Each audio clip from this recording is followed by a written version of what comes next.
வெளிப்படுத்தின விசேஷம் 3வது அதிகாரம் வசனம் 7 வரைக்கும் நம்ம வாசிக்க கேட்போம்.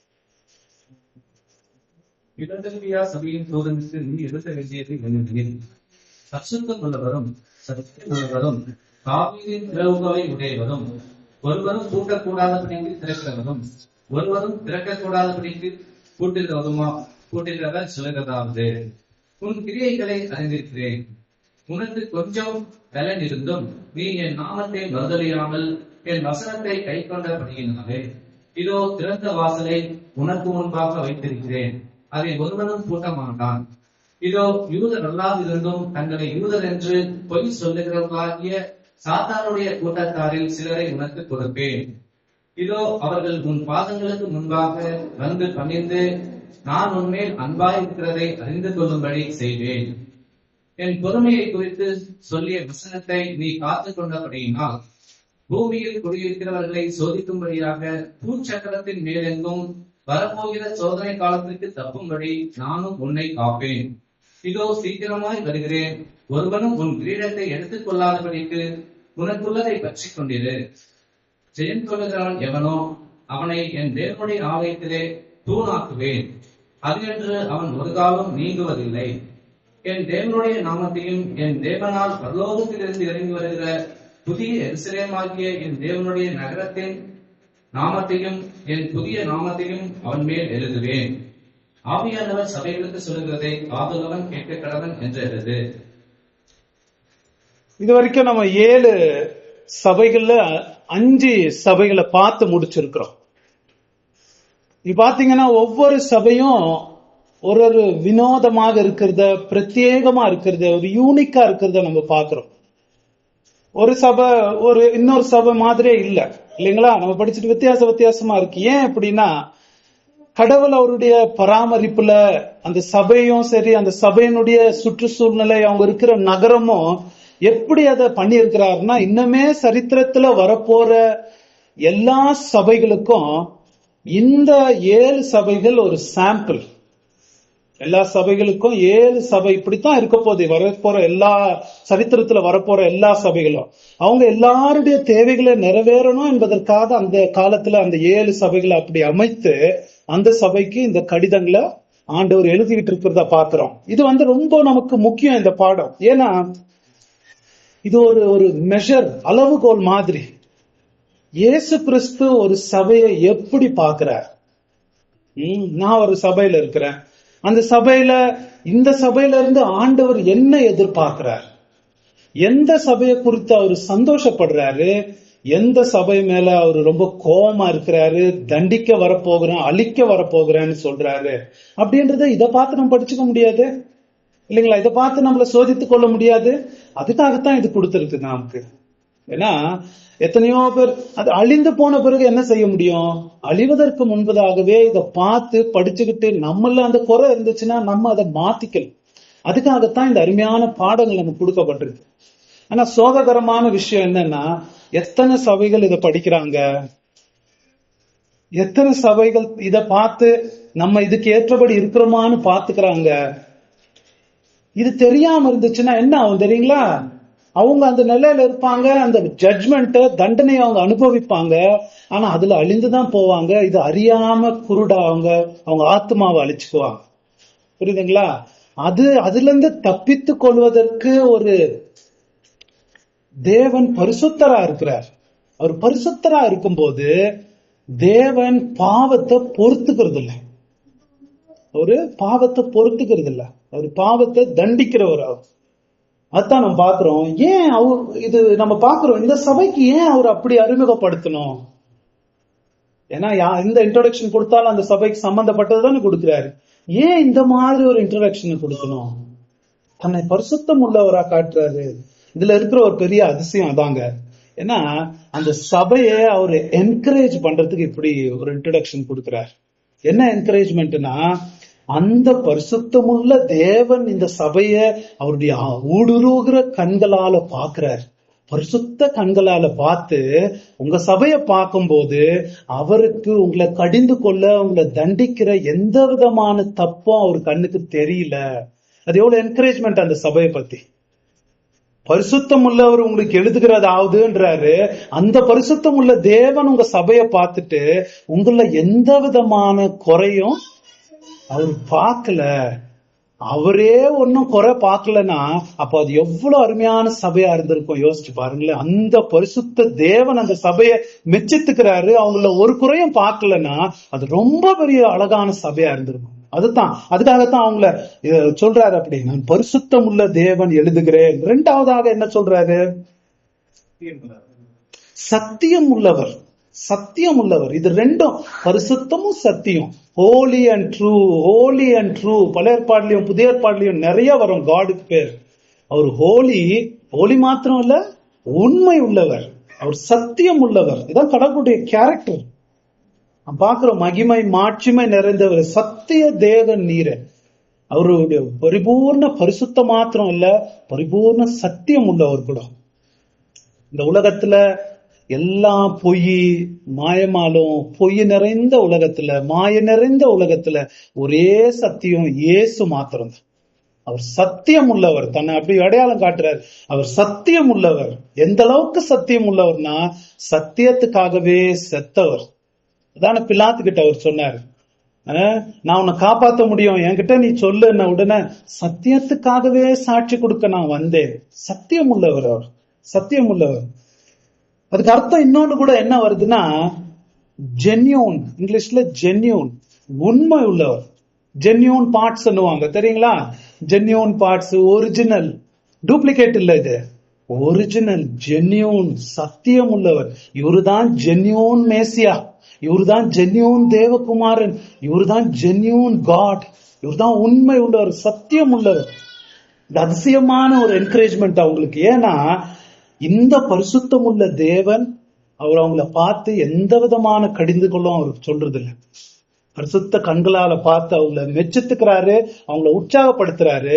இந்த சத்தியம் உள்ள தேவன் அவர் சும்மா முகஸ்துதிக்கு எதுவும் சொல்றவர் இல்ல, சும்மா போட்டோம் என்கரேஜ் பண்றதுக்கு எதுவும் சொல்றவர் இல்ல. அவர் உண்மை, அவர் ஒன்னு அசஸ் பண்ணாருன்னா அது அவர் சொல்றதுலயும் எல்லா வார்த்தையிலயும் உண்மை இருக்கும்.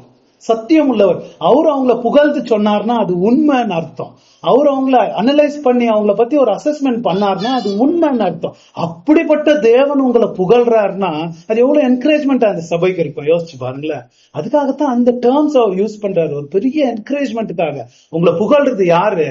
ரோட்ல போறவங்க யாரும் இல்ல, யாரும் சாதாரண மனுஷருங்க இல்ல, பரிசுத்தமோ சத்தியம் உள்ள தேவன் உங்களை பாக்குறாரு. அவர் உங்களுக்கு ஒரு லெட்டர் எழுதுறார். அது எவ்வளவு என்கரேஜிங் அந்த சபைக்கு, பெரிய என்கரேஜ்மெண்ட். முதல்ல ஸ்மிர்னா சபைக்கு அப்படித்தான் அவர் சொன்னார். அவங்க ரொம்ப கஷ்டப்பட்டுக்கிட்டு சில பேர் செத்துக்கிட்டு கூட இருந்தாங்க. அவங்கள பார்த்து என்ன சொன்னாரு? நான் மரித்தேன், மீண்டும் பிழைத்தேன், சதா காலங்களும் உயிரோடு இருக்கிறேன். அவர் தன்னை பத்தி அப்படி சொல்லும் போது இங்கேயும் அப்படித்தான் என்கரேஜ் பண்றாரு. அவங்க பரிசுத்தம் உள்ள தேவன், உண்மை உள்ள தேவன், உங்களுக்கு நான் பார்த்து சொல்லுகிறேன் அப்படின்ற மாதிரி இது ஒரு சேலஞ்சுங்க நமக்கு. நமக்கு ஒரு விசுவாசியாக, ஒரு சபையாக, இயேசு பரிசுத்தமுள்ள தேவன், உண்மையுள்ள தேவன் ஒரு சபையை பார்த்து இந்த அளவுக்கு மெச்சித்து கொள்ள முடியும்னா, இந்த அளவுக்கு நம்மளும் சத்தியத்துல பரிசுத்தத்துல வளர்ந்து இயேசுனால ஒரு புகழை நம்மளும் வாங்க முடியும்னு நமக்கு தெரியுதுங்களா? இந்த அளவுக்கு முடியும் நம்மளாலேயும். நம்ம ஒருவேளை பரிபூர்ணமா இல்லாம இருக்கலாம் அந்த சபை, ஏன்னா பாவமே செய்யாம பரலோகத்துல இருந்து இறங்கி வந்துட்டாங்களா? இல்ல, யாருமே இல்ல. ஆனா பாவத்துல இருந்து எப்படி திருந்தி மனம் திருந்தி வாழணும், பரிபூர்ணம் இல்ல. ஆனா பாவத்தை எப்படி டீல் பண்ணி மனம் திரும்பி பரிசுத்தத்துல வளரணும்னு வளர்ந்துகிட்டு வர ஒரு சபை. அதை பார்த்து இயேசு மெச்சித்துக்கிறார். அதை பார்க்கும்போது நம்ம என்ன தெரிஞ்சுக்கணும்? ஒரு சபையாக இயேசு நம்மளை இப்படி பார்த்து மெச்சித்துக்க மாட்டார், இப்படி ஒரு புகழ்ச்சி நமக்கு கொடுக்க மாட்டார். சரி, அடுத்ததாக தாவீதின் திறவுகோல். He who has the key of David. தாவீதின் திறவுகோல். திறவுகோல்னா என்ன? திறவுகோல்னா பைபிள்ல அத்தாரிட்டி. யார்கிட்ட சாவி இருக்கோ அவங்களுக்கு தான் திறக்கிற அதிகாரம் இருக்கு இல்லைங்களா? அதிகாரத்தை குறிக்கிறது. தனக்கு தாவீதின் அதிகாரம் குறிக்கிறது. ஏன்னா தாவீதை தான் தேவன் பழைய ஏற்பாடுல ஆசீர்வதிச்சிருந்தாரு. உலகத்துல எல்லோரையும் கடவுள் பெரிய அவருடைய நித்திய ராஜ்யத்தின் பொக்கிஷங்களை தாவீதின் மூலமா தான் அடையணும்னு அவர் பண்ணியிருந்தார். தாவீதின் மகன் இயேசு அவர் மூலமா தான் அடையணும்னு பண்ணியிருந்தார். உலகத்துல கடவுள் அவருடைய ராஜ்யத்துக்குள்ள வர்றதே தாவீதின் திறவுகோல் மூலமா தான். அது யார்கிட்ட இருக்குன்றாரு? என்கிட்ட இருக்கு. கடவுளுடைய ராஜ்யத்தின் இந்த குளோரியஸ் ட்ரெஷர்ஸ் பொக்கிஷங்கள் என்கிட்ட இருக்கு. நான் யாருக்கு முடிவு பண்ணி யாருக்கு கொடுக்கணும்னு இருக்கிறேனோ அவங்களுக்கு தான் அது போக போகுது. நான் திறந்து யாரை அலோ பண்றேனோ அவங்க தான் உள்ள போக முடியும். நான் யாருக்கு வேணா நிராகரிக்கிறேனோ அவங்க வரவே முடியாது. சாவி என்கிட்ட இருக்கு, அதிகாரம் என்கிட்ட இருக்கிறதுன்றார். அவருடைய சாவரனிட்டியில, இறையாண்மையில நான் யார முடிவு பண்றேனோ, என்னுடைய சித்தத்தின்படி யாருக்கு நான் என்ன கொடுக்க விரும்புறேனோ அவங்களுக்கு அதான் கிடைக்கும். இன்னொரு வார்த்தையில சொல்ல போனா, இந்த அண்ட சராசரத்திலேயே எல்லோருக்கும் அளவு வச்சு கொடுக்கிறவர் அவர் தான். எதை எடுத்தாலும் எல்லா பொக்கிஷங்களுக்கு சாவி யாருகிட்ட இருக்கு? இயேசு கிட்ட இருக்கு. அவர் எவ்வளவு பெரியவர்ன்றது தன்னை இதுல காமிச்சிட்டு வராருங்க. இயேசுவை பத்தி எவ்வளவு பெரிதான எண்ணம் நமக்கு இருக்கணும் நம்ம பார்க்கணும். அவர் என்ன முடிவு பண்ணி கொடுக்கிறாரோ, அவர் சொல்லலைங்களா, இந்த உலகத்துல இந்த ராஜ்யத்துக்குள்ள அவரை விட்டு வேற யாரையும் கடவுளுடைய ராஜ்யத்துக்குள்ள வந்துடவே முடியாது. அவர் என்ன சொன்னாரு? என்னை அன்றி பிதாவின் இடத்தில் ஒருவனும் வர முடியாது. நானே வழி, நானே வாசல். நான் அலோ பண்ணாதான் யாராவது வர முடியும். நான் தான் என்ட்ரன்ஸே கொடுக்கறது, என்கிட்ட தான் இருக்கு சாவி. நான் திறக்கலன்னா யாரும் வர முடியாது. எல்லா ஆசீர்வாதத்துக்கு சாவி, எல்லா ரட்சிப்புக்கு சாவி என்கிட்ட தான் இருக்கு. இன்னொரு சொல்ல போனா 1:18 படிங்க, ரெவலேஷன். ஆனாலும் இதோ சதா காலங்களில் உயிரோடு இருக்கிறேன். ஆமென். நான் மரணத்திற்கும் பாதாளத்திற்கும் உரிய திறவுகோல்களை உடையவராக இருக்கிறேன். எல்லா மனுஷர்களையும், எந்த மனுஷனையும் ரட்சித்து பரலோகத்துக்கு அனுப்புறது நான் தான். எந்த மனுஷனையும் சாவை கொடுத்து நரகத்துக்கு அனுப்புறது நான் தான்ன்றார். அவர்கிட்டதான் இருக்கு சாவி. அவர் தான் எல்லாத்தையும் முடிவு பண்றவர். அப்பேற்பட்டவர் இவருக்கு சொல்றாரு. ஏன் இது தாவீதின் திறவுகோல்னு சொல்றதுக்கு காரணம் என்னன்னா, அங்க சில யூதர்கள் இருக்கிறாங்க. அந்த யூதர்கள் இந்த கிறிஸ்தவங்களை எப்ப பார்த்து துன்பப்படுத்திக்கிட்டு இருப்பாங்க. மேசியா இன்னும் வரல, இயேசு மேசியா இல்ல, இயேசு கிட்ட திறவுகோல், தாவீதின் திறவுகோல் இல்ல, இன்னொரு மேசியா வரப்போறாருன்னு. அதுக்கு விரோதமாக நான் தான், என்கிட்ட தான் திறவுகோல் இருக்கிறது, நான் தான் உண்மையான மேசியான அவங்களுக்கு என்கரேஜ் பண்றதுக்கு அவர் சொல்றாரு. அடுத்ததாக என்ன சொல்றாரு பாப்போம். ஒருவரும் கூட்டக்கூடாதபடிக்கு திறக்கிறவரும் ஒருவரும் திறக்கக்கூடாதபடிக்கு கூட்டுகிறவருமா இருக்கிறவர் சொல்லுகிறார்கள். பாருங்களேன், இது ஒரு கிராண்டா அதிகாரமா. ஃபர்ஸ்ட் அதிகாரம் key authority, and this indicates is power. அவருடைய பவரை பத்தி பேசுது. என்ன, நான் பூட்டுன, நான் ஒரு காரியத்தை செஞ்சுட்டேன்னா அதை ரிவர்ஸ் பண்றதுக்கு யாருனாலையும் முடியாது. என்னுடைய பவர் அவ்வளவு பெருசு. நான் ஒரு காரியத்தை செஞ்சுட்டு நான் பூட்டிட்டேன்னா அது யாருமே திறக்க முடியாது. நான் திறந்துட்டேன்னா யாருமே பூட்ட முடியாது. அது என்னுடைய வல்லமையை, சர்வ வல்லமை, எல்ஷடா பவரை காட்டுது. ஐ எம் எல்ஷடா என்றார். என் பவரை காட்டுது. நான் ஒன்னு செஞ்சுட்டேன்னா அது முடிஞ்சு. ஒரு மனுஷன் மரலோகத்துக்கு போகணும்னா அது எந்த பிசாசு வந்தாலும் அது கெடுக்க முடியாது. ஒரு மனுஷன் நரகத்துக்கு போனாலும் அவன் தலைகீழ நின்று டிராமா பண்ணாலும் அவன் போக மாட்டான். என்கிட்ட இருக்கு அதிகாரம். நான் தான் எல்ஷடாய், சர்வ வல்லமை உள்ள தேவன் அப்படின்றார். பாருங்களேன், அவர் எவ்வளவு பெரிய பெரிய தேவன். அவருக்கு எவ்வளவு பணிந்து, எவ்வளவு நம்ம பாடி அவர் எவ்வளவு புகழணும்னு நம்ம யோசிச்சுக்கணும். இயேசுவை பத்தி நம்ம காலத்துல, நம்ம கிறிஸ்தவத்துல இருக்கிறது ரொம்ப சீப்பான எண்ணம். He is the great God. The 4 characters. He is the holy one. ரெண்டாவது என்ன? It's true. Whatever he says is true. Every word that he says is very serious, very true. அவர் வேர்ட மனுஷன் வேர்டு மாதிரி எடுக்க முடியாது. ஏன்னா அவர் உண்மையை தான் சொல்லுவாரு, உண்மையை தான் செய்வார். Is very true. மூணாவதாக அவருடைய அத்தாரிட்டி. அவர் முடிவு பண்ணாதான். அவர் மனசு வச்சிட்டாருன்னா போதும் இல்லைங்களா? அவர் மனசு வச்சிட்டாருன்னா போதும், அவர் நினைச்சிட்டாருன்னா போதும். அவருக்கு தான் கீக்குது. நரகத்துக்கு அனுப்புறதும், பரலோகத்துக்கு அனுப்புறதும், தாவீதின் பொக்கிஷங்களை திறந்து நம்ம மேல ஆசீர்வாதங்களை கொட்டுறதும் அவர்னால மாத்திரம்தான் முடியும். நாலாவதாக அவர் திறந்தாருன்னா யாரும் மூட முடியாது. அவர் மூடினா அவருடைய பவரை பத்தி நம்ம பேசுறோம், அவருடைய அதிகாரத்தை பத்தி நம்ம பேசுறோம். தன்னை இப்படி அவரு அறிமுகப்படுத்துறார். எல்லாத்தையும் இப்படிப்பட்டவர் தான் சபைக்கு மத்தியில் நடக்கிறார். இப்படிப்பட்டவர் தான் சபைக்கு மத்தியில் நடக்கிறார். அது இப்படிப்பட்ட தேவன் அந்த சபையை பார்த்து அவங்கள திட்டுறதுக்கோ, வார்னிங் பண்றதுக்கோ, கடிந்து கொள்றதுக்கோ ஒண்ணுமே இல்லைன்னும் போது அவங்களுக்கு எவ்வளவு என்கரேஜிங்கா இருக்கும். யோசிச்சு பாருங்க. இந்த சபை, இந்த லெட்டரை படிக்கப்படுறாங்க, ஃபர்ஸ்ட் டைம் அந்த சபையில படிக்கிறாங்க. பரிசுத்தம் உள்ளவரும் உண்மை உள்ளவரும் தாவீதின் திறவுகோலை உடையவரும் ஒருவரும் அவர் திறந்தா ஒருவரும் பூட்ட முடியாம பூட்டினா ஒருவரும் திறக்க முடியாதவர் சொல்லுகிறதாவது அப்படின்னு அவங்க கேக்குறாங்க. கேட்ட உடனே நடுங்க ஆரம்பிக்க மாட்டாங்க. ஐயோ இவர் என்ன சொல்ல போறாரோ என்ன பண்ண போறாரோன்னு அவங்க வெயிட் பண்ணி பார்த்து லெட்டரே முடிஞ்சிருது. அவங்கள வெறும் புகழ்ந்து என்கரேஜ் பண்ணி விடுறாரு. நம்ம கண்டெல்லாம் தண்ணி வந்திருக்கும். இப்படிப்பட்ட தேவன் எங்களை பார்த்து இவ்வளவு மெச்சித்துக்கிறாராம், எங்களை பார்த்து இவ்வளவு புகழ்றாராம் அப்படின்னு ரொம்ப சந்தோஷப்பட்டிருப்பாங்க. சரி, அப்படி நம்ம அந்த ஆத்தரை பார்க்கிறோம், தன்னை எப்படி அவரு அறிமுகப்படுத்துறாரு. ரெண்டாவதாக அந்த நகரத்தை பத்தி நம்ம பார்ப்போம். சிட்டி பிலடெல்பியான்ற ஒரு சிட்டி. இப்போ அமெரிக்கால பிலடெல்பியா ஒரு சிட்டி இருக்கு, அது இல்ல இது, அது வேற, அது அப்புறம் பேர் வச்சது. இது வேற, ஆசியால இருக்கிற ஒரு சிட்டி. இந்த சிட்டி நீங்க சார்டஸ்ல இருந்தோம் போன வாரம். அங்க இருந்து ஒரு கப்பலை பிடிச்சி ஒரு 25 மைல் நீங்க ஒரு கப்பல்ல போனீங்கன்னா உடனே நீங்க மீட் பண்றது பிலடெல்பியா சிட்டி. அது அந்த சிட்டிக்கு பிலடெல்பியான அர்த்தம் என்ன தெரியுமா? Brotherly love. பிரதர்லி லவ், அதாவது ஆட்டலாஸ் அப்படின்ற ஒரு ஆள் இருந்தார். அவர் அந்த ஊரை கண்டுபிடிச்சவர், அவர் தான் அந்த ஊரை ஆரம்பிச்சவர். அவரு அவருடைய பிரதர் ரொம்ப அன்யூஷுவலா, பிரதர் மேல ரொம்ப அன்பு. அவருக்கு பிரதர் உயிரை விடுவார். அதுக்காகத்தான் அவருக்கு ஒரு பட்ட பேர் என்ன வச்சிருந்தாங்கன்னா பிலடெல்பியான்னு வச்சிருந்தாங்க. எப்ப பாரு பிரதரை நேசிக்கிறபடி ஒரு அவர் அந்த ஊரை அவர் கண்டுபிடிச்சதுனால அந்த ஊருக்கே அந்த பேரை வச்சுட்டாங்க பிலடெல்பியா. இந்த ஊர் எதுக்கு ரொம்ப விசேஷம்னா, அந்த ஊர்ல நிறைய அக்ரிகல்ச்சர், ரொம்ப விவசாயம் செய்வாங்க. நிறைய கமர்ஷியல் பிளேஸ், நிறைய பேர் வந்து வெளியே போற ஒரு பிளேஸ். ஊர்ல இருந்து போவாங்க வியாபாரத்துக்கு. அடுத்தது என்ன ஃபேமஸ்னா, அந்த ஊர்ல அடிக்கடி பூகம்பம் நடக்கும். பயங்கரமான பூகம்பம் நடக்கும். ஒரு நாள் இல்ல ஒரு நாள் பூகம்பம் நடைபெறும். இந்த சிவர் ஒரு நாளுக்கும் கேட்டு உணர்ந்துகிட்டு இருப்பாங்க. ஒரு வாட்டி பூகம்பம் அந்த முழு ஊரே அழிஞ்சு போச்சு. அதுக்கப்புறம் திருப்பி கட்டினாங்க அந்த ஊரு. ஆடிக்கிட்டே இருக்கோம்ல அந்த ஊரு.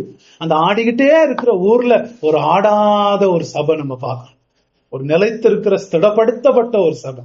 ஒருவேளை அந்த மாதிரி ஊர்ல இருக்கிறதுனால தான் அவங்களுக்கு மரணம் எப்போ வரும், பூகம்பம் எப்போ வரும்னு தெரியா, ஒரு எதிர்பாராத ஒரு நிலையில்லாத உலகத்தை உணர்ந்ததுனால தான் அவங்க பூகம்பமே வராத நிலை இருக்கிற ஒரு நித்திய ராஜ்யத்தை பரலோகத்தின் மேல அவங்க ஆசையெல்லாம் வச்சு வளர்ந்துருக்கலாம். அவங்க அந்த மாதிரி ஒரு நம்பிக்கை இருக்கிற ஒரு சபையாக நம்ம பார்க்கணும். அப்படி ஒரு நகரம் பார்க்கிறோம். அந்த சபையை பத்தி பார்ப்போம் அடுத்ததாக. அந்த சபை நமக்கு யார் ஆரம்பிச்சாங்கன்னு நமக்கு தெரியல. ஆனா அந்த சபை அங்க நிறைய யூதருங்க இருந்தாங்க. அந்த ஊர்ல யூதருடைய காலனியா இருந்துச்சு. நம்ம ஊர்ல யூதருடைய காலனி எங்க இருந்துச்சு தெரியுங்களா? கேரளா ஒரு பெரிய யூதருடைய காலனி கொச்சின்ல இருக்கு. நீங்க எத்தனை பேர் பாத்துருங்க? கொச்சின்ல இருக்குது யூதருடைய காலனி. நான்லாம் போயிருக்கிறேன். அவங்க யூத ஜப ஆலயத்துக்கு கூட போயிருக்கிறாங்க. போய் அங்கெல்லாம் போட்டோ கூட பிடிச்சிட்டு வந்துருக்கேன். அந்த மாதிரி ஒரு யூதருடைய காலனி எங்க இருந்துச்சு? பிலடெல்பியால இருந்துச்சு. ரொம்ப பெரிய யூதருங்க, அவங்களாம் ரொம்ப பணக்காரங்க. அவங்க மூலமா இந்த சபைக்கு ரொம்ப துன்புறுத்துதல். ஏன்னா அவங்க இயேசுவை நம்புறது இல்ல. இவங்க இயேசுதான் மேசியான்னு சபையை வச்சு நடத்தும் போது இந்த சபை எப்படியாவது அழிக்கணும்னு அந்த யூதருங்க முயற்சி பண்ணிட்டு இருந்தாங்க. அவங்க ரொம்ப பணக்காரங்க, கவர்மெண்ட் எல்லாம் அவங்களுக்கு தெரியும். அதனால கவர்மெண்ட்டை பயன்படுத்தி இந்த சபையை அழிக்க பார்த்துக்கிட்டு இருந்தாங்க. சரி, அந்த சபைக்கு வர புகழை பத்தி நம்ம பார்ப்போம். இந்த சபைக்கு அருமையா ஆண்டவர் புகழ்ச்சி கொடுக்கிறாரு. படிங்களா அந்த 8வது வசனம். உன் கிரியைகளை அறிந்திருக்கிறேன், உனக்கு கொஞ்சம் பலன் இருந்தும் நீ என் நாமத்தை மறுதலியாமல் என் வசனத்தை கை கொண்டபடியினாலே இதோ திறந்த வாசலை உனக்கு முன்பாக வைத்திருக்கிறேன், அதை ஒருவனும் போட்ட மாட்டான். இந்த புகழை பத்தி நாம் பார்க்கும் போதே நமக்கு என்ன ஆர்வம் இருக்கணும் தெரியுங்களா? இந்த அளவுக்கு இயேசு இந்த சபையை மெச்சத்துக்கள்றாரு, புகழ்றாரு, ஆசைப்படுறாருன்னா என்னத்தான் பெருசா செஞ்சுட்டாங்க இவங்க அப்படின்னு நமக்கு இருக்கணும். என்ன இவங்கள விசேஷம்? அந்த மாதிரி நம்ம செஞ்சு நம்ம ஏன் அந்த புகழை வாங்கக்கூடாது? நமக்கு இருக்கக்கூடாது? ஆரம்பத்திலே நமக்கு இருக்கணும். என்ன special? What is special in this search? என்ன பண்றாங்க இவங்க? அதை பத்தி நம்ம பார்க்கணும். அதை பத்தி பார்த்து ரொம்ப த்ரில்லிங்கான 3 காரியத்தை பத்தி அவர் புகழ்றாரு. முதலாவது என்ன சொல்றாரு? உங்களுடைய கிரியைகளை நான் அறிவேன். I know your deeds. உங்களுடைய கிரியைகள் எனக்கு தெரியும். அப்படின்னா என்ன தெரியுமா? நான் நியூஸ் பேப்பரை படிக்கிறது இல்ல, டிவி நைனை பாக்குறது இல்ல, உண்மையா நடக்கிற கதை என்னன்னு எனக்கு தெரியும். ட்ரூ ஸ்டோரி என்னன்னு எனக்கு தெரியும். அங்க என்ன நடக்குதுன்னு உள்ள எனக்கு தெரியும். அப்படின்ற மாதிரி அறிவேன் அப்படின்ட்டு இங்கிலீஷ்ல படிங்களா, உன் கிரியைகளை நான் அறிவேன். என்ன கிரியைகள் ஆண்டவரே அப்படின்னா, தமிழ்ல கொஞ்சம் ஆர்டரை மாத்தி போட்டுருக்காங்க. இங்கிலீஷ்ல எப்படி வருது தெரியுங்களா? எப்படி வருது?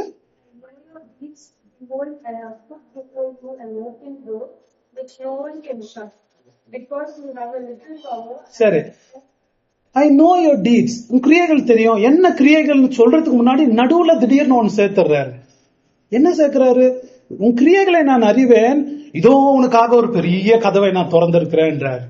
அதுக்கப்புறம் என்ன கிரியைகள்ன்றாரு. ஏன் நடுவுல போய் அவர் அப்படி சொல்றாருன்னா, அது சம்பந்தம் இல்லாம வர மாதிரி தெரியுது. ஆனா என்ன தெரியுங்களா, இயேசு இந்த சபையை எந்த அளவுக்கு உற்சாகப்படுத்தணும்னு ஆர்வத்தோடு இருக்கிறாருன்னு காமிக்குது. எவ்வளவு அவசரமா இருக்கிறாருன்னு காமிக்குது. உன் கிரியைகளை நான் அறிவேன்ப்பா, அதை நினைச்ச உடனே இதோ உனக்கு ஒரு கதவை திறக்கிறேன். சரி, அதை பத்தி அதுக்கப்புறம் பார்ப்போம், முதல்ல உன் கிரியைகளை பத்தி நம்ம முதல்ல பேசுவோன்ற மாதிரி ஒரு எமோஷனலா, ஒரு பேஷனேட்டா, அன்போடு அந்த சபைக்கு அவர் பேசுறார். உன் கிரியைகளை நான் அறிவேன். சடனா அது பெராந்தசிஸ்ல ஒரு இதுல வர மாதிரி வருது, ஓபன் அ டோர்னு. அதுக்கப்புறம் அப்புறம் பார்ப்போம். உன் கிரியைகளை அறிவேன். என்ன கிரியைகள் ஆண்டவரே? தொடர்ந்து படிங்க. உனக்கு கொஞ்சம் பலன் இருந்தும் நீ என் நாமத்தை மறுதலியாமல் என் வசனத்தை கைக்கொண்டபடியினாலே இதோ திறந்த வாசல். உனக்கு கொஞ்சம் பலன் இருந்தும் என்ன அப்படின்னா அர்த்தம்? You have a little strength. என்ன அப்படின்னா அர்த்தம்? ஒரு சபையை பார்த்து சொல்றாரு, உனக்கு கொஞ்சம் பலன் இருந்தும் அப்படின்னா எல்லாரும் சொல்றது என்னன்னா, அந்த சபை ரொம்ப சின்ன சபை, மெம்பர்ஸ் ரொம்ப கொஞ்சம் பேர். பிலடெல்பியா சபை ஒரு பெரிய சபை, உனக்கு பலமே ரொம்ப கொஞ்சம் தான், கொஞ்சம் ஆளுங்க தான், ரொம்ப ஸ்மால் சர்ச், ரொம்ப கொஞ்சம் பேர் தான். ஒருவேளை அவங்களுக்கு இருக்கிற டைமும் ரொம்ப கொஞ்சம் தான், அவங்களுக்கு இருக்கிற வசதி ரொம்ப கொஞ்சம், அவங்களுக்கு இருக்கிற இடம் ரொம்ப கொஞ்சம். உனக்கு கொஞ்சம் பலன் இருந்தோம். பாருங்களேன் என்ன மாதிரி. ஒருவேளை அவங்க எல்லாருமே அவங்களுக்கு இருக்கிற டைமே ரொம்ப கொஞ்சம் தான், அவங்க எல்லாருமே அவங்க வேலைகளுக்காக பொழப்புக்காக வேலை செய்யணும், அவங்களுக்கு கிடைக்கிற டைமே கொஞ்சம் தான். ஆனா கொஞ்சம் பலன் இருந்தோம். சின்ன சர்ச், பெரிய சர்ச் இல்ல, பெரிய பெரிய கன்வென்ஷன்ஸ் எல்லாம் இவனால நடத்த முடியாது பாவம், பெரிய பெரிய காஸ்பல் மீட்டிங் எல்லாம் இவனால நடத்த முடியாது, கொஞ்சம் பேர் தான். அதுல ஒரு 2-3 பேர் வரலனாவே அந்த சபை ரொம்ப சின்னதா தெரியும், அவங்க வரலையேன்ற ஒரு ஃபீலிங் அவங்களுக்கு இருக்கும். அந்த மாதிரி ஒரு சின்ன சபை, உனக்கு கொஞ்சம் பலன் இருந்தோம். ஒருவேளை அவங்க எல்லாம் ரொம்ப ஏழையா இருந்திருக்கலாம், அவ்வளவு வசதி இல்ல, அவ்வளவு சப்போர்ட் இல்ல, அவங்களுக்கு அவ்வளவோ பெருசா காணிக்கை கொடுக்குறவங்க அந்த சபையில இல்லாம இருந்திருக்கலாம். பெருசா ஒரு சின்ன சபை, ஒரு படிச்சவங்க இல்லாம இருந்திருக்கலாம், டேலண்ட் இல்லாம இருந்திருக்கலாம். நிறைய பேர் அந்த சபையில போதிக்க முடியாம, நிறைய பேர் அந்த சபையில சொல்லி கொடுக்க முடியாத ஒரு நிலையில கொஞ்சம் தான் பலம், உனக்கு இருக்கிறதே கொஞ்சம் பாவம் அப்படின்ற மாதிரி சொல்ற. பாருங்களேன், இயேசு அவங்க சீசர்களை பார்த்து சொன்ன மாதிரி என்ன சொன்னார் தெரியுங்களா? அந்த 12 பேரை பாக்குறாரு, இந்த பக்கம் பெரிய கூட்டம் பரிசேயர்களை பாக்குறாரு. இவங்க காதி துணியை போட்டுக்கிட்டு மீன் வாசனை ஒன்னும் தெரியல, இவங்களுக்கு படிப்பறிவும் இல்ல, கொஞ்சம் பேர் பண வசதியும் இல்ல, இவங்க ஏராள கூட்டம், பெரிய பணம் சப்போர்ட் எல்லாம் இருக்கு. அவங்கள பார்த்து இயேசு, அவங்க பயப்படுறாங்க இந்த பரிசேயர்களை பார்த்தா. இயேசு அவங்கள பார்த்து சொன்னாரு, பயப்படாதே என் சிறு மந்தைய, நீ பயப்படாத, பிதா அவருடைய ராஜ்யத்தை உங்களுக்கு கொடுக்கணும்னு முடிவு பண்ணியிருக்கிறார் அப்படின்னு அவங்கள பார்த்து சொன்னார். அந்த மாதிரி தான் இந்த சபைக்கு, நீங்க கொஞ்சம் தான், நீங்க கொஞ்சம் பலன் உங்களுக்கு இருந்தும். ஏன்னா நம்ம அதை தெரிஞ்சுக்கணுங்க, ஒண்ணு நம்ம மனசுல வச்சுக்கணும், சபை சின்னதா இருந்தாலும் ஆண்டவருடைய இருதயத்தை நம்மளால திருப்தி பண்ண முடியும். ஏன்னா ஆண்டவர் குவான்டிட்டியை பாக்குறவர் இல்ல, குவாலிட்டியை பாக்குறவர். அப்படின்னா என்ன தெரியுதுங்களா? எண்ணிக்கையை பாக்குறவர் இல்ல, தரத்தை பாக்குறவர். அங்க இருக்கிற தரம், டீச்சிங் என்ன தரும், அவங்க வாழ்ற வாழ்க்கை என்ன தரும், அவங்க குடும்பம் வாழ்ற வாழ்க்கை, அவங்க ஜெப கூட்டம், ஜெப வாழ்க்கை அதைத்தான் பாக்குறவர். அது நமக்கு தரம், நம்ம குவாலிட்டியை நல்லா வச்சிருந்தோம்னா ஆண்டவர் பிரியப்படுத்தலாம். ஆண்டவர் எண்ணிக்கையை பத்தி இல்ல, பெரிய வசதியை பத்தி ஆண்டவர் பத்தி பிரியப்படுறது இல்ல, அதைத்தான் நம்ம இங்க பாக்குறோங்க. அது தேவனுடைய உள்ளத்துக்கு எவ்வளவு ப்ரெஷஸா இருக்கு பாருங்களா. வசதி எல்லாம் நமக்கு பெருசா தேவையில்லை. சரி, என்னத்துக்கு புகழ்றாரு? உனக்கு கொஞ்சம் பலன் இருந்தோம், என்ன பண்ற நீ? நாமத்தை முதலியாமல் இருக்கிறார். அப்புறம் என் வசனத்தை கை கொண்டபடியினாலே. சரி, இங்கிலீஷ்ல எப்படி வருது? உனக்கு you have a little strength, you have kept my word. என்ன தெரியுமா இந்த சபையில பெரிய புகழ்ச்சி? அவங்களுக்கு இருக்கிற கொஞ்சம் பலன் அவங்களுக்கு இருந்தாலும் அந்த கொஞ்ச பலன்ல முழுசா ஆண்டவருடைய வசனத்துக்கு கீழ்ப்படியணும்னு அவங்களை தங்களை ஒப்பு கொடுத்திருந்தாங்க. அதுதான் அவருக்கு பெரிய விஷயம். அவங்களுக்கு இருக்கிறதே லிட்டில் ஸ்ட்ரென்த். பாவம், வெரி ஃபியூ பீப்புள். அந்த ஃபியூ பீப்புள் என்ன பண்ணாங்க தெரியுமா? they fully committed to obey God's word. அதுதான் அவங்கள பெரிய விஷயம். உனக்கு கொஞ்சம் பலன் இருந்தோம், என் வசனத்தை நீ கை கொள்றதுக்கு முழுசா அந்த பலனை நீ பயன்படுத்தினாய். வேற சபைகள் என்னென்னவோ ஆக்டிவிட்டிஸ் செய்யலாம், என்னென்னவோ டிராமா பண்ணிட்டு இருக்கலாம். ஜெசபேல் அங்க நாடகம் போடலாம், இங்க வந்து பாலாம குதிக்கலாம், அங்க வந்து நெக்கோலி என்னென்னவோ பண்ணிட்டு இருக்கலாம் சார்டிஸ்ல.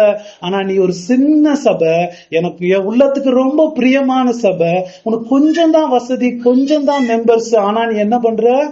என் வசனத்துக்கு அந்த முழு பலத்தோடு என் வசனத்துக்கு நீ கீழ்ப்படுகிற. அதாங்க ஆண்டவருடைய இருதயத்துக்கு பிரியமா இருக்கு. பாருங்களேன், இயேசு என்னத்தை மெச்சுக்கிறாரு பாருங்களேன். You kept my word. எவ்வளவு முக்கியம் தெரியுமா? ஏன்னா ஒரு முழு சபையும் பைபிளை படிச்சு பைபிளை கீழ்ப்படியணும்னு இருக்கிறதே ஆண்டவருடைய இருதயத்துக்கு ரொம்ப பிரியம் கொடுக்குதுங்க.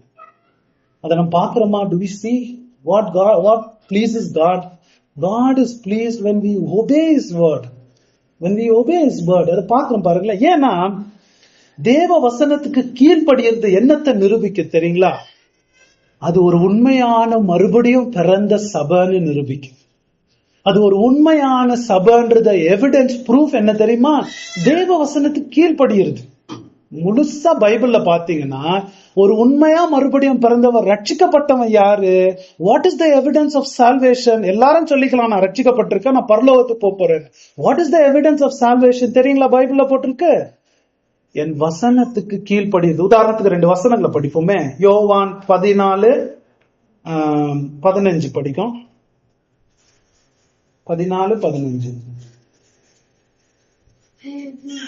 நீங்கள் என்னிடத்தில் அன்பாயிருந்தால் என் கற்பனைகளை கைக்கொள்ளுங்கள். If you love me, என்ன லவ் பண்றது இருந்தா, என்னை பத்தி பாட்டு பாடுறது இல்ல, சபைக்கு வர்றது இல்ல கம்யூனியன் எடுக்கிறது இல்ல, பேப்டிசம் எடுக்கிறது இல்ல. If you love me, என்ன பண்ணுவீங்க? What is the proof? You will keep my commandments. உதாரணத்துக்கு இன்னொரு 1 யோவான் 2:3 படிங்க. நீங்க மத்தேயு 7 படிங்க. மத்தேயு 7 எடுத்துக்கலாம். 21. 1 யோவான் 2:3. 1 John 2 chapter 2 verse 3. அவருடைய கற்பனைகளை நாம் கைக்கொள்ளுகிறவர்களானால் அவரை அறிந்திருக்கிறோம் என்பதை அதனால் அறிவோம். கடவுளை அறிந்திருக்கிறோம்னு சொன்னா அப்படின்னா நீ விசுவாசி, ஒரு சேவ்டுன்னு சொன்னா எப்படி தெரியும்? அது ஒரு கற்பனைகளை நீ கை கொள்ற. அடுத்தது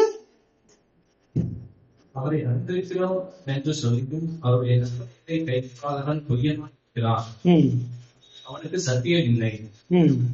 அவருடைய வசனத்தை கைக்கொள்ளுகிறவர்களுக்கு தேவ மெய்யாகவே பூர்ணப்பட்டிருக்கும். நாம் அவருக்குள் இருக்கிறோம் என்பதை அதனாலே அறிந்திருக்கிறோம். அவரை அறிந்திருக்கிறேன், நான் ஒரு விசுவாசி, நான் ஒரு கிறிஸ்டியன்னு சொல்லி பைபிளை நீ ஃபாலோ பண்ணாம, பைபிள் வசனங்களை நீ கீழ்ப்படியாம இருந்தீன்னா நீ போய் சொல்லிக்கிட்டு உன் ஆத்மாவை நீயே ஏமாத்திக்கிறேன்றார் யோவான் சொல்றார். இன்னொரு நான் படிக்க சொன்னேன், மத்தேயு 7 என்ன போட்டிருக்கு தெரியுங்களா? அந்த நாட்களில் அநேகர் வந்து என்கிட்ட என்ன சொல்லுவாங்க? ஆண்டவரே, நாங்க அதை செஞ்சோம், கர்த்தாவே கர்த்தாவேன்னு சொல்லுகிறவன் என் ராஜ்யத்துக்குள்ள வர முடியாது. என் பிதாவின் சித்தத்தை செய்கிறவனே, என் வசனத்துக்கு கீழ்ப்படுகிறவனே. இதுதாங்க எவிடன்ஸ். அந்த சபையை ஆண்டவர் மெச்சுக்கிறதுக்கு காரணம் என்ன தெரியுங்களா? அவங்க கொஞ்சம் தான் பலம் இருக்கு, அந்த கொஞ்சம் பலத்துல அது இதுன்னு செய்யாம தேவ வசனத்துக்கு கீழ்ப்படிஞ்சாங்க. அது ஆண்டவருக்கு ரொம்ப பிரியமா இருந்துச்சு. ஏன்னா மறுபடியும் பிறந்த சபை அதுதான் செய்யும். ஒரு ரட்சிக்கப்பட்ட சபைக்கு எவிடன்ஸ், உண்மையான சபைக்கு எவிடன்ஸ் என்ன தெரியுமா? அதுதான் இந்த சபை ஆசீர்வதிக்கப்பட்டு இருந்துச்சு. சரி, நம்ம ஒரு பாடத்துக்கு நம்ம படிக்கணும். எப்படி ஆண்டவருடைய வசனத்துக்கு கீழ்ப்படுகிறது? ஆண்டவருடைய வசனத்துக்கு கீழ்ப்படுகிறதுனா உடனே ஆண்டவருடைய வசனத்துக்கு கீழ்பட்டுருவோமா? நாள்ல இருந்து இட்ஸ் a process. தெரியுங்களா? ஆண்டவருடைய வசனத்துக்கு கீழ்ப்படி இருந்தா, நீங்க எல்லாம் சில பேர் மற்ற இடங்கள்ல இருந்து வந்திருக்கிறீங்க, அங்க ஆண்டவருடைய வசனமே நீங்க படிச்சதே இல்லை. ஆனா சில வருஷங்களா இங்க வரும்போது இப்ப ஆண்டவருடைய வசனத்துக்கு ஃபுல்லா கீழ்ப்படிஞ்சு வரீங்க. எத்தனை சில வருஷங்களே ஆச்சு அது பண்றதுக்கு.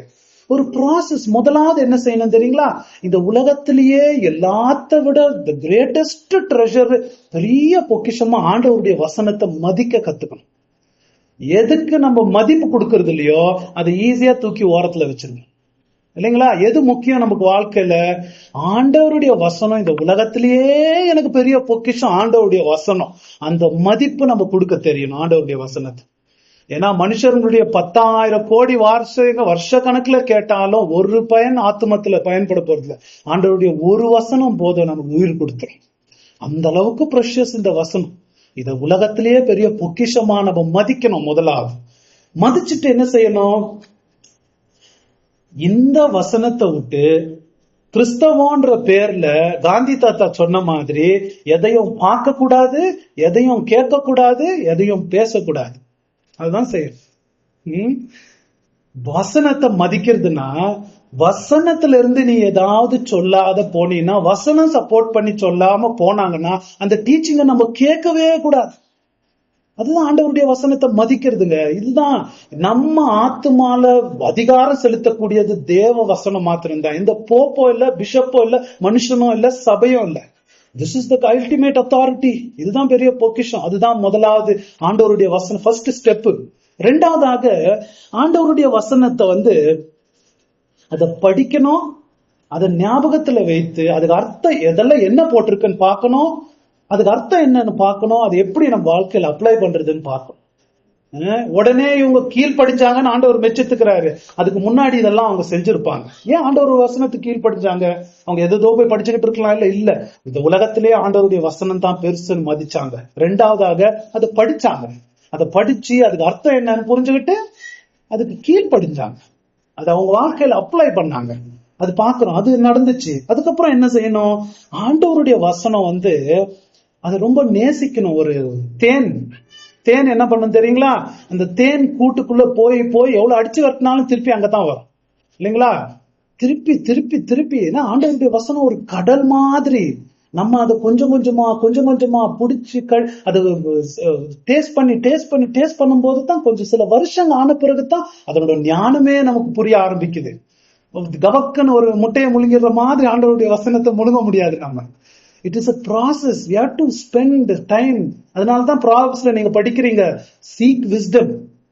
பொக்கிஷங்களை போல, பெரிய உலகத்திலேயே பெரிய பொக்கிஷங்களை போல ஞானத்தை தேடுன்னு ஆண்டவர் சொல்றது. எத்தனை தேடணும், படிக்கணும். கொஞ்சம் கொஞ்சமா படிச்சு டைம் கிடைக்கிறப்பெல்லாம் ஆண்டவருடைய வசனத்தை படிச்சு அர்த்தத்தை படிச்சு அதை ஃபாலோ பண்ணும்போது தான் அதனோட கிரகிப்பே நமக்கு கிடைக்கிறது. அப்படிலாம் இவங்க பண்ணியிருப்பாங்க. அப்படி வசனத்துல வளர்ந்துருப்பாங்க. கடைசியில அதை படிச்சு அதை நம்பணும். ஆண்டவருடைய வசனம் என்ன சொல்றாரோ அதைத்தான் நான் நம்பணும். அதை விட்டுட்டு வேற எதையுமே நம்ம நம்ப கூடாது. அப்பதான் என்ன ஆகும்? ஆண்டவருடைய வசனத்தை நம்ம கீழ்ப்படிய முடியும். சரி, நீங்க உங்களை மனசுல கேட்டுக்கணுங்க, ஆண்டவர் பிரியப்படுறது இதுதான். ஆண்டவர் நம்ம வசனத்தை படிக்கணும்னு முயற்சி பண்ணும் போது அது ஆண்டவர், உன் கிரியைகளை நான் அறிவேன். என்ன கிரியைகள்? இதெல்லாம் அவங்க பண்ணது அவருக்கு தெரியும். ஆண்டவருடைய வசனம் அவங்களுக்கு படிப்பறிவு கூட இல்லாம இருந்திருக்கலாம். ஆண்டவருடைய வசனம் படிச்சுக்கணும்னு அவங்க எவ்வளவு முயற்சி எடுத்தாங்கன்னு ஆண்டவர் பார்த்து அதை பிரியப்பட்டிருக்காரு. ஆண்டவர் ரொம்ப சந்தோஷப்படுறாருங்க. பைபிளை நம்ம படிச்சுக்கிறதுக்கு, ஐயோ இது ஒன்னும் புரியலையே, இது கஷ்டமா இருக்குதே, நம்ம திறந்து ஒரு வசனமா அதுக்கு அர்த்தம் என்ன அதெல்லாம் பார்க்கும்போது God sees that and he is pleased. ரொம்ப சந்தோஷம், ரொம்ப இன்பமா பாக்குறேன். உன் கிரியைகளை நான் அறிவேன், எவ்வளவு முயற்சி பண்ண நான் அறிவேன் அப்படின்றார். அது ஆண்டவருக்கு ரொம்ப பிரியம் கொடுக்கும். நம்ம அதை புரிஞ்சுக்கிறதுக்கு, அதை தெரிஞ்சுக்கிறதுக்கு, அதுல நம்ம எவ்வளவு முயற்சி பண்றோம்னு ஆண்டவர் அதை பார்த்து ரொம்ப பிரியப்படுறாருன்னு தெரிஞ்சுக்கணும். சரி, அடுத்தபடியாக முதலாவது அவங்க கொஞ்சம் பலம் இருந்தாலும் ஆண்டவர் வசனத்துக்கு கீழ்ப்படிஞ்சாங்க. ரெண்டாவதாக இல்ல, அப்புறம் அதுக்கப்புறம் வருது பாருங்க, என் நாமத்தை நீ மறுதலியாமல். முதலாவது ஆண்டவருடைய வசனத்துக்கு அவங்க கீழ்ப்படிஞ்சாங்க. ரெண்டாவதாக ஆண்டவருடைய நாமத்துக்கு உண்மையா இருந்தாங்க. இயேசுடைய நாமம், இனிதான நாமம், பெரிய நாமம், இன்ப நாமம் எல்லாம் பாடிட்டு இயேசுடைய நாமத்தை மறுதலிக்கிற மாதிரி அவங்க வாழ்க்கை இருக்குல்ல. The name above all names.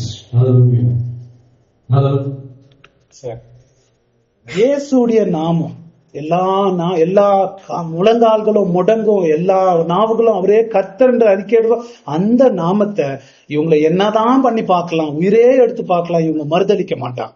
இவங்களுக்கு பிரஷர் இருந்துச்சு. யூதர்க இயேசுவை விட்டு வரணும்னு எவ்வளவோ தொந்தரவு பண்ணிருப்பாங்க, துன்பம் கொடுத்திருப்பாங்க. ஆனா இயேசுடைய நாமத்துக்கு அவங்க உண்மையா இருந்தாங்க. அடுத்ததாக அத 10வது வசனத்துல வருது பாருங்களேன். பொறுமையை குறித்து சொல்லிய வசனத்தை நீ காத்து கொண்டபடியினால். பொறுமையை குறித்து இங்கிலீஷ்ல எப்படி வருது? kept my word of patience, word of endurance. அது ரெண்டுமே சம்பந்தப்பட்டது. 3 காரியம் உங்கள செஞ்சது ரொம்ப விசேஷம். கொஞ்சம் பலம் இருந்தாலும் ஆண்டவருடைய வசனத்துக்கு கீழ்ப்படிஞ்சாங்க. 2வது ஆண்டவருடைய நாமத்துக்கு உண்மையா இருந்தாங்க. 3வதாக பொறுமையா இருந்தாங்க. விடாமுயற்சி அவங்க கூட இருந்துச்சு. பொறுமைனா பெர்சிவரன்ஸ், விடாமுயற்சியா இருந்தாங்க. எது தெரியுமா உலகத்திலேயே விடாமுயற்சி கொடுக்கும்? ஒரு பொய் கிறிஸ்தவங்க, பொய் சபைகள்லாம் விடாமுயற்சி அவங்களுக்கு ரொம்ப இருக்காது. ஆண்டவருடைய வசனத்தை படிக்க படிக்க படிக்கத்தான் கஷ்டங்கள் வந்தாலும், துன்பங்கள் வந்தாலும், துயரங்கள் வந்தாலும், அந்த இயேசு சொன்னார், என் வசனத்தின் மேல் தன்னுடைய வீடை கட்டுகிறவன் எது மேல கட்டுறான்? கற்பாறையின் மேல கட்டுறான். அது புயல் வந்தாலும், அலை அடிச்சாலும், பூகம்பம் வந்தாலும் அதை ஒன்னும் பண்ண முடியாது. அந்த மாதிரி ஆண்டவருடைய வசனம் தாங்க உலகத்துல வர துன்பங்கள், கஷ்டங்கள், வியாதிங்க என்ன வந்தாலும் நம்ம விசுவாசத்தை உறுதியா வளர்க்க முடியும். மத்ததெல்லாம் கள்ளப்போதெல்லாம் அது செய்யாது. ஆண்டவருடைய வசனத்தை, என் பொறுமையின் வசனத்தை, அந்த வசனத்துக்கே பேர் கொடுக்கிறார் பாருங்களேன். ஏன்னா அந்த வசனம் பொறுமையை கொடுக்கும், நமக்கு தாங்குற பலத்தை கொடுக்கும். அந்த வசனம் எந்த துன்பம் வந்தாலும் தாங்கி சகித்து உண்மையா இருக்க கத்துக் கொடுக்கும். ஆண்டவர்கிட்ட இன்னும் நெருங்கிறதுக்கு கத்துக் கொடுக்கும். அந்த வசனம் தான் செய்ய முடியும், வேற எதுவுமே செய்ய முடியாது. என் பொறுமையின் வசனத்தை நீ கை கொண்டபடியினால். சரி, இந்த 3 காரியத்தை ஆண்டவர் இந்த சிறுமியான சபை, ரொம்ப ஃபேமஸ் கூட இல்ல அவங்களுக்கு பெரிய போர்டு, பெரிய போஸ்டர்ஸ் எல்லாம் கூட இல்ல. ஆனா பரலோகத்துல ஆண்டவர் பெரிய பேனரே போட்டு அந்த சபையை செலிப்ரேட் பண்றாரு. என்ன மாதிரி ஒரு பேர்களை கொடுத்து அவங்களுக்கு இன்ட்ரடியூஸ் பண்றாரு, என்ன புகழ்றாரு அவங்க பாருங்களேன். அவங்களுக்கு 3 காரியம். இதை நம்ம செய்ய முடியாது. ஆண்டவருடைய வசனத்துக்கு கீழ்ப்படி. 2வதாக உண்மையாரு அவர் நாமத்துக்கு. 3வதாக பொறுமையாரு. ஆண்டவருடைய வசனத்தின் பொறுமை, ஆண்டவருடைய வசனத்தை படிக்கிறதுனால வரக்கூடிய பொறுமை அப்படின்னு இருந்ததுனால என்ன துன்பங்க, துயரங்க, உபத்திரவம் அவங்களுக்கு வந்துச்சு. ஆனா அந்த வசனம் அவங்களுக்கு பொறுமையா கொடுத்துச்சு, உண்மையா இருக்க வச்சுச்சு. அந்த சபைய இயேசு இப்படி பார்த்து புகழ்றாரு. நீ கொஞ்சம் தான், நமக்கு எவ்வளவு ஆறுதலா இருக்கணும். அது நமக்கு எவ்வளவு சோதனை அப்படி வருது இப்படி வருது. ஆனா சின்னதா இருந்தாலும் நம்ம என்ன முடிவு பண்ணிருக்கிறோம்? ஆண்டவருடைய வசனம் நமக்கு சொல்ற மாதிரி இருக்கு. சரி, அவங்களுக்கு 3 அற்புதமான ப்ராமிசஸ் கொடுக்கிறாரு. அவங்க 3 விஷயத்துல உண்மையா இருந்தாங்க. அவங்களுக்கு 3 ப்ராமிசஸ் பாருங்களேன். நமக்கும் ஆண்டவர் சொல்ற மாதிரி தான் இந்த ப்ராமிசஸ். என்ன ப்ராமிஸ்? முதலாவது, உனக்கு ஒரு திறந்த வாசல். அது வருது பாருங்களேன், எங்க வருது? அது முதல்ல வருது. 2வது, உனக்கு ஒரு திறந்த வாசலை நான் வைத்திருக்கிறேனப்பா. நீங்க உண்மையா இருக்கிறவர்களே, என்னுடைய வசனத்தை பற்றி இருக்கிறவங்களே கீழ்ப்படி, உங்களுக்கு ஒரு திறந்த வாசல். 2 காரியம் அதுல அடங்கி இருக்கு. திறந்த வாசல். முதலாவதாக, என்னுடைய பரலோகத்தின் ரகசியங்களை, அதிசயங்களை, பொக்கிஷங்களை, ஆவிக்கூறிய பொக்கிஷங்களை, எபேசியர் சபை சொன்ன மாதிரி சகலவிதமான ஆவிக்கூறிய பொக்கிஷங்களை உங்க மேலதான் நான் ஊத்தப்போம். உலகத்துக்கு நிறைய சத்தியங்கள் தெரியாது, வேதிகளுக்கும் ஞானிகளுக்கும் அவங்களுக்கு தெரியாது. என் வசனத்தையே பற்றி இருக்கிறீங்களே, உங்களுக்கு நான் பெரிய சத்தியங்களை, ரகசியங்களை, தாவீதின் பொக்கிஷங்களை நான் உங்களுக்கு ஊத்தப்போறேன். என் ராஜ்யத்துக்குள்ள உங்களுக்கு கதவை நான் திறந்து வச்சிருக்கேன்.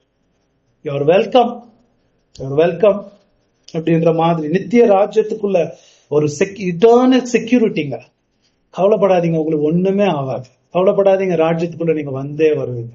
ஐ வெல்கம் யூ அப்படின்ற மாதிரி ஒரு இது.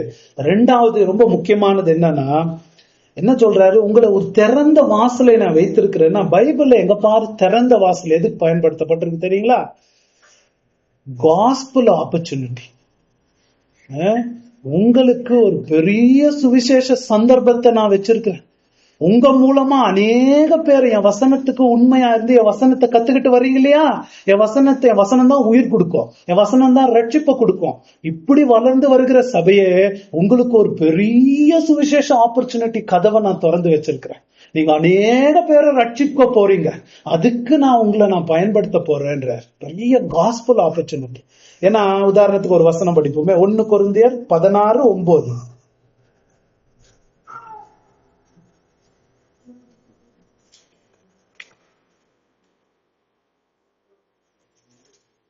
ஏனெனில் இங்கே பெரிதும் அனுகூலமான கதவு இருந்து திறக்கப்பட்டிருக்கிறது. எனக்கு பெரிதும் அனுகூலமான கதவு திறக்கப்பட்டிருக்குது. ஏன்? விரோதம் செய்கிறவர்களும் சரி, அவரு கதவு திறக்கப்பட்டிருக்குன்னா எதை சொல்றாரு தெரியுங்களா?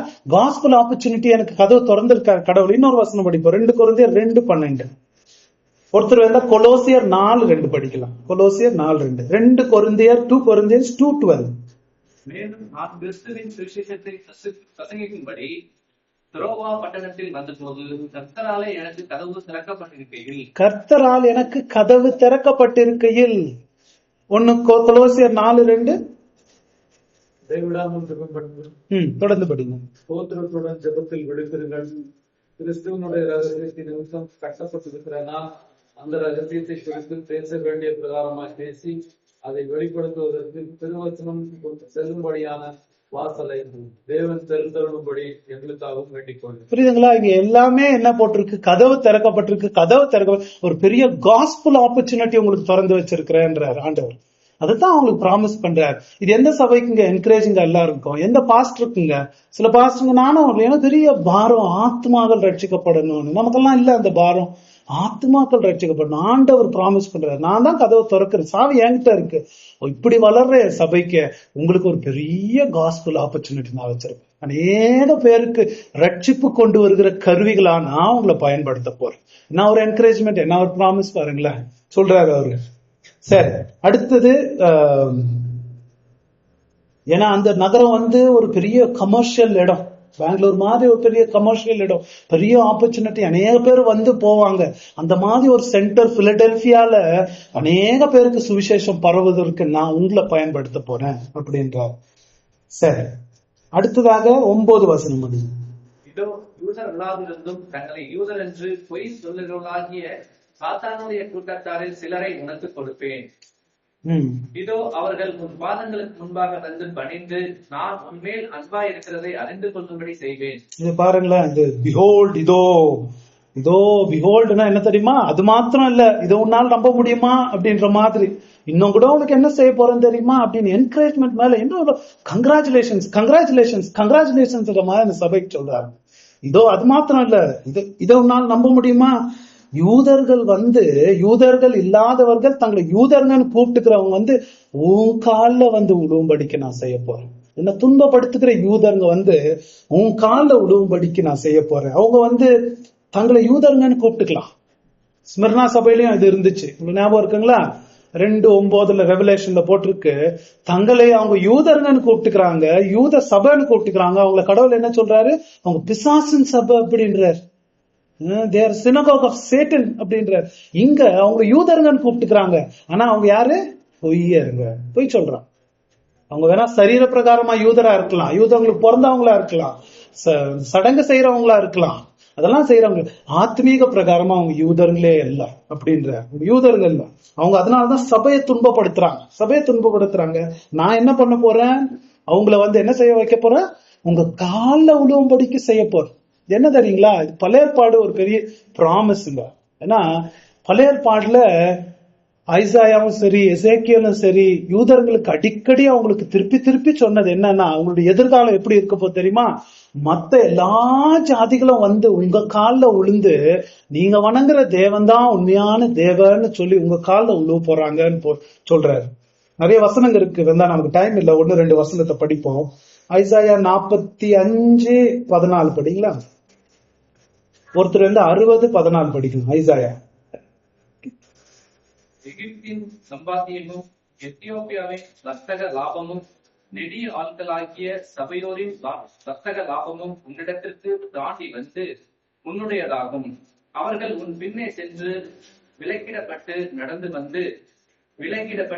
வந்து உன்னுடனே மாத்திரம் தேவன் இருக்கிறார் என்றும் அவரையல்லாமல் வேற தேவன் இல்லை என்றும் சொல்லி உன்னை பணிந்து கொண்டு உன்னை நோக்கி விண்ணப்பம் பண்ணுவார்கள் என்று கர்த்தர் சொல்லுகிறார். புரியுதுங்களா? அவங்களுக்கு கொடுக்கப்பட்ட ப்ராமிஸ் அது. 60:14 படிங்க. உன்னை ஒடுக்கினவர்களின் பிள்ளைகளும் துணிந்து உன்னிடத்தில் வந்து உன்னை அசட்டை பண்ணின யாவரும் உன் காலடியில் பணிந்து உன்னை கர்த்தருடைய நகரம் என்றும் இஸ்ரவேலுடைய பரிசுத்தரின் சீயோன் என்றும் சொல்லுவார்கள். இது நம்ம ரொம்ப முக்கியமான பாயிண்ட், கொஞ்சம் புரிஞ்சுக்க, கொஞ்சம் டைம் எடுத்து நான் சொல்லிடுறேன். இதுல ஆண்டவர் இஸ்ரவேல் ஜனங்களுக்கு கொடுத்திருந்த ப்ராமிஸா நம்ம பாக்குறோம். அந்த ப்ராமிஸ இயேசு என்ன பண்றாருன்னா, அது பழைய ஏற்பாடுல அது அவங்க ப்ராமிஸ், உங்க தேவன் தான் உண்மையான தேவன் உங்களுக்கு கீழ் காலில் உழுவுறதுன்னா என்னன்னா, ஒரு தோக்கப்பட்ட ஒரு தோல்வி அடைந்த சத்ரு ஒரு பணிந்து வர மாதிரி, ஒத்துக்கிட்டு வர மாதிரி அது அவங்களுக்கு நடக்கும்னு சொன்னது இயேசு இங்க என்ன சொல்றாரு, உங்களுக்கு அந்த யூதருங்க அப்படி வரப்போறாங்க அப்படின்றாரு. இது எவ்வளவு ஆச்சரியம் பாருங்களேன். யூதர்களுக்கு செய்யறத சபைக்கு நடக்கும்ன்றார். ஏன் அப்படி சொல்றாருன்னா, நம்ம இதுதான் புரிஞ்சுக்கணும். நிறைய பேர் என்ன சொல்றாங்கன்னா, யூதர்களுக்கு இன்னும் ஒரு காலம் இருக்குது, யூதர்களுக்கு ஆண்டவர் பெருசா செய்ய போறாரு, அப்படி செய்ய போறாருலாம் இருக்கு. அதெல்லாம் பைபிள்ல இல்ல. ஒண்ணு தெரிஞ்சுக்கணும், இங்கிலீஷ்ல சொல்ல அல்டிமேட் கோல் ஆஃப் ஜுடைசம், யூதர்களுடைய மதத்தினுடைய நோக்கமே கிறிஸ்தவ மதம். யூதர்களுடைய மதத்தின் முதிர்ச்சியே கிறிஸ்தவ மதம். என்னன்னா இயேசு சொன்னாரு, நீங்க நீங்க ஆபிரகாம் பிள்ளைங்கன்னு உங்களை சொல்லிக்கிட்டீங்கன்னா, உண்மையான ஆபிரகாம் பிள்ளைகளா இருந்தா நான் யாருன்னு உங்களுக்கு தெரியும். ஏன்னா நானு ஆபிரகாம் என்ன பார்த்து சந்தோஷப்பட்டான். நீங்க ஆபிரகாம் புள்ள இல்ல, நீங்க பிசாசின் பிள்ளைங்க யூதர்களை பார்த்து. இயேசுவை நிராகரிக்கிறவங்க, கிறிஸ்தவங்களை நிராகரிக்கிற யூதர்ங்க யூதர்களே அல்ல. ஏன்னா யூத மதத்தினுடைய நோக்கம் எது? கிறிஸ்தவ மதம். அதை நம்ம புரிய முடியுதுங்களா? யூதர்களது யூத மதத்தை நடத்தினதே சபையில கொண்டு உடனுன்றதுக்காகத்தான் ஆண்டவர் நடத்திட்டு வந்தது. அதனால யூதர்களுக்கு ஒரு தனி திட்டம் அவர் வச்சில்ல. யூத மதம் உதாரணத்துக்கு வெளியில ரோமர்ல ஒரு வசனம் படிப்போம். ரோமர் 2வது அதிகாரம்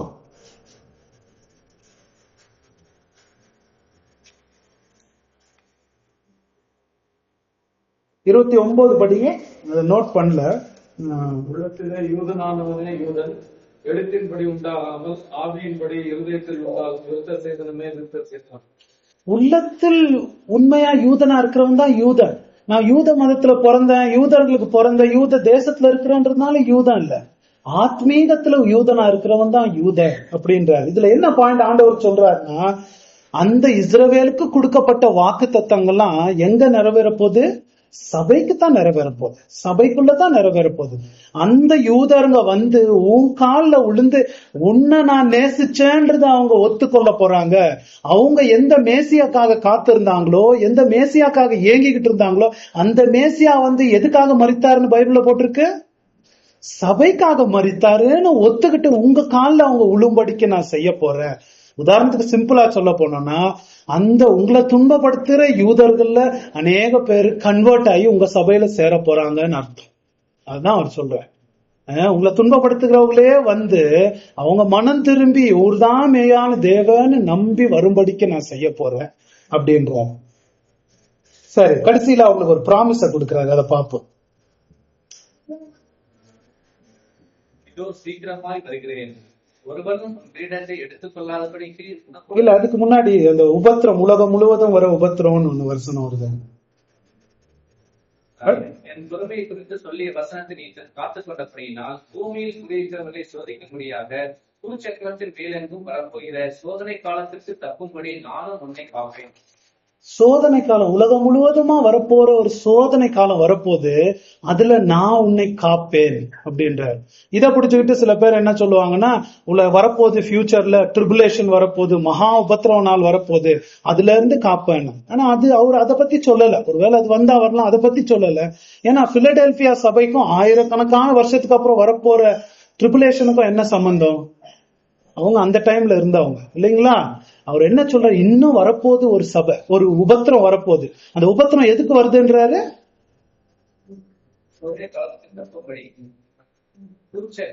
சக்கரத்தின் மேலிருந்து வரப்போகிற சோதனைக்கு தப்பும்படி நான் உன்னை காப்பேன். குடியிருக்கிறவர்களை சோதிக்கும்படியாக, எல்லாரையும் பூமியில குடியிருக்கிற எல்லாரையும் சோதிக்கும்படியாக ஒரு பெரிய ஆபத்து அப்போ வருதா அவர் பார்த்திருக்கிறாரு. அந்த ஆபத்து, அந்த உபத்திரம் பூமியில இருக்கிற எல்லோரையும் சோதிக்கணும்னா என்ன? கடவுள் பக்கமா அவங்க பிசாசு பக்கமான்னு சோதிக்கும்படிக்கு ஒரு பெரிய கள்ள போதகம் இருக்கலாம், ஒரு தப்பான போதகம் இருக்கலாம். ஏன்னா கள்ள போதகம் தான் முடிவு பண்ணுதுன்னு சொல்றோம் இல்லைங்களா? நீ உண்மையா தேவனை பின்பற்றியான்றது ஆண்டவர் எப்படி டெஸ்ட் பண்றாரு? ஒரு கள்ள போதகரை அனுப்பிச்சு டெஸ்ட் பண்றாருன்னு உபாகமத்துல நம்ம பார்த்தோம். அந்த மாதிரி ஒரு டெஸ்ட் அவங்களுக்கு வரலாம். அதுல இருந்து நான் உன்னை காப்பேன் அப்படின்றார். ஒரு கள்ள போதகத்துல இருந்து உன்னை நான் காப்பேன் அப்படின்றார். சரி, அப்புறம் சீக்கிரமாய் வருகிறேன். ஒருவனும் உன்னிடத்தை எடுத்துக் கொள்ளாதபடிக்கு உனக்குள்ளதை பற்றி கொண்டது. ஜெயம் கொள்கிறவனை எவனோ அவனை என் தேவனுடைய ஆலயத்தில் தூளாக்குவேன். சரி, சீக்கிரமாய் நான் வரப்போறேன், சீக்கிரமா வரப்போறேன். உனக்குள்ள கிரீடத்தை, கிரீடம்னா இந்த ஹெட்ல போடுற கிரவுன். கிரவுன்னா பைபிள்ல எதுக்கு கிரவுன் சொல்லப்பட்டிருக்குன்னா, it's a crown of life. James 1:12 போட்டிருக்கு, நித்திய ஜீவனின் கிரீடம். உனக்கு ஒரு நித்திய ஜீவன் இருக்கு, அது ஒரு பெரிய கிரவுன், ரொம்ப விலை உயர்ந்த கிரவுன். அதை நீ என்ன பண்ணும்? கெட்டியாய் பிடித்துரு, கோல்டன் கெட்டியாய் பிடித்துரு. இந்த உலகத்திலேயே ரொம்ப காஸ்ட்லி கிரவுன் வந்து இங்கிலாந்துல இருக்கிற கிரவுன் வாங்க, அது ஒரு எத்தனையோ பில்லியன்ஸுக்கு போவோம். அந்த ராணி எலிசபெத் ராணி போட்டு வரும் தெரியுங்களா?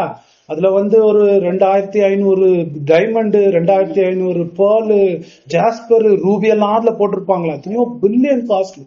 அந்த கிரவுன் வச்சுக்கிட்டு நம்ம இப்படி சுத்திட்டு மார்க்கெட்ல போயிட்டு இருக்க முடியுமா? இல்ல, அது எவ்வளவு ப்ரெஷியஸ். அந்த கிரவுனை புடுங்கலான்னு சாத்தான் அவனுக்கு நிறைய பண்ணுவான். இதை கொடுக்குறேன், அதை கொடுத்துரு அப்படின்னா நம்ம என்ன பண்ணோம்? இதை கெட்டியா புடிச்சுக்க, இதை விட்டுறாரு. ஈசா வந்து அந்த சூப்புக்காக தன்னுடைய புத்திர சுவாத்தை வித்து போட்டான் இல்லையா?